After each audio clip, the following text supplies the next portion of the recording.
I didn't know I was retiring. That's news to me. I'm as shocked as all of you are. I've been in a lot of drama recently. I'm in hot water and I'm biting on the fart bubbles that pop up in the bathtub here. It is a lot. Because you literally cannot get that surgery unless you are 18. You literally can! He's finally back! I've missed him so much! Cried an entire night after his public announcement on Patreon. Hey everyone! Effective immediately, Charlie has made the decision to leave both the official podcast and the Red Thread. He wants to go on an indefinite hiatus to scale back his time spent on the internet. We obviously wish him the best, for everyone to respect his decisions, and for all to know that the show will always be open for him to drop by and talk should you wish to return. The official podcast, Red Thread and Criminally Stupid are not going anywhere in light of this announcement. And this was clearly referring to Charlie leaving just the podcast. But you know how Twitter is, they get a statement, blow it way out of proportion and run with it. So no wonder some people thought that Charlie was leaving the internet. Charlie is also one of the few YouTubers that has always been fairly safe from criticism, with his dog water takes on everything. This morning I woke up today and this morning, and the morning I woke up this morning I woke up, and that remember that every morning that I wake up, I woke up that day. Just remember that. Charlie's takes and opinions have always been like that though, but somewhere along the line something changed. Recently Charlie has started to show his fangs. He woke up one morning, got himself a gun, turned on aimbot and started collecting ads like he's the Predator. No, not that Predator, that Predator. Enter Sneeko, the king of brainlets himself, the man whose IQ multiplied by any number would still be 0, with barely enough mental capacity to keep up motor functions running. Enough Sneeko slander. A few months ago, we had a genius idea to challenge Charlie, and in a childish fit, started telling him to watch his clips. You wanna watch my clips? Watch my clips. Watch my clips. You want me to watch your clips? Watch my clips. To which Charlie responded with, And I'm sorry to be that guy, this is like the grammar police of guns, but he's a imbecile, you absolute buffoon. What you have there is not clips. These are mags. They're mags, not clips, you absolute dummy. The same way that this is also a mag. They're all mags. Stop saying clips, you look stupid. Mr. President, they hit the second tower. Sneeko was hit harder than a wife during the 20s. Shut up! Go make me a sandwich. This has got to be in my top 10 moments of 2023. If YouTube Rewind was still a thing, this clip would have made it into the final cut. Charlie calling out Sneeko, saying these are not clips, you absolute buffoon, they are mags, must haunt him to this day. Sneeko is not someone to mess with though. He's like a pesky little mosquito that keeps you awake until 3 AM, constantly buzzing around you, and when you finally turn on the lights to try and swat him, he puts on an invisibility cloak until you try to go back to sleep, only to be woken up by him yet again. Recently, Sneeko challenged Charlie yet again for a quote-unquote debate, and we all know how terribly that went for Charlie. Do you believe that somebody can go through hormone therapy? Can they change their gender if they're a child? I think that's totally fine as long as everyone is consenting. The next day, I leave it, I'm depressed. I want to cut my penis off. I can go right into the clinic, snip it off, and start taking HRT like Chris Tyson. That's a society that makes sense to you?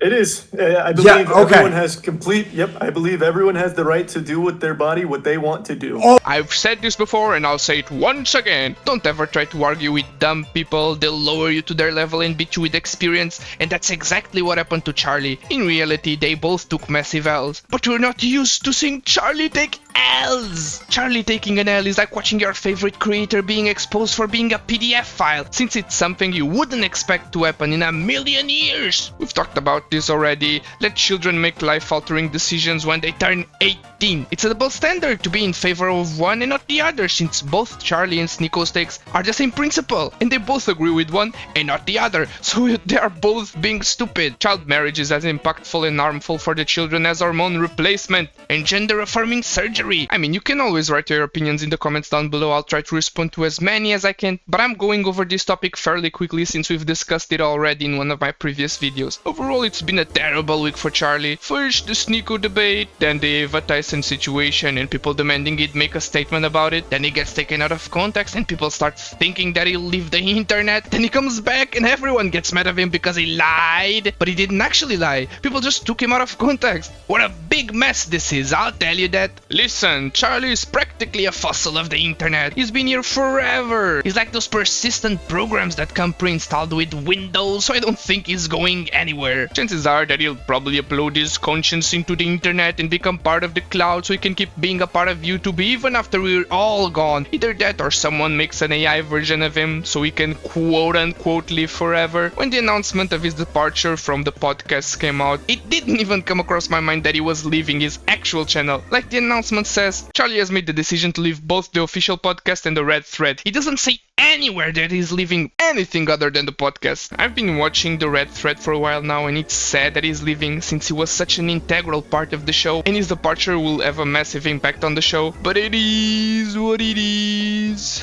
I don't think that Charlie is the best at handling criticism given the recent situation where it looks like he went full panic mode and tried to defend himself as if his life depended on it after his massive blunder against Nico. However, that doesn't mean he'd entirely leave the internet over it. Such a petty drama to end a man's career. He has since responded, made yet another video saying that he wouldn't leave the internet. He was just stepping back from the podcast. My retirement. I didn't know I was retiring. That's news to me. I'm as shocked as all of you are. No, I'm not retiring, despite what the experts are telling you. Charlie has been under so much fire lately that he's the one who's starting to have nightmares where Sneeko pulls up to give him a big wedgie and spit on him while screaming Andrew Tate quotes. He then goes on to defend himself and calling out Sneeko for 10 minutes straight.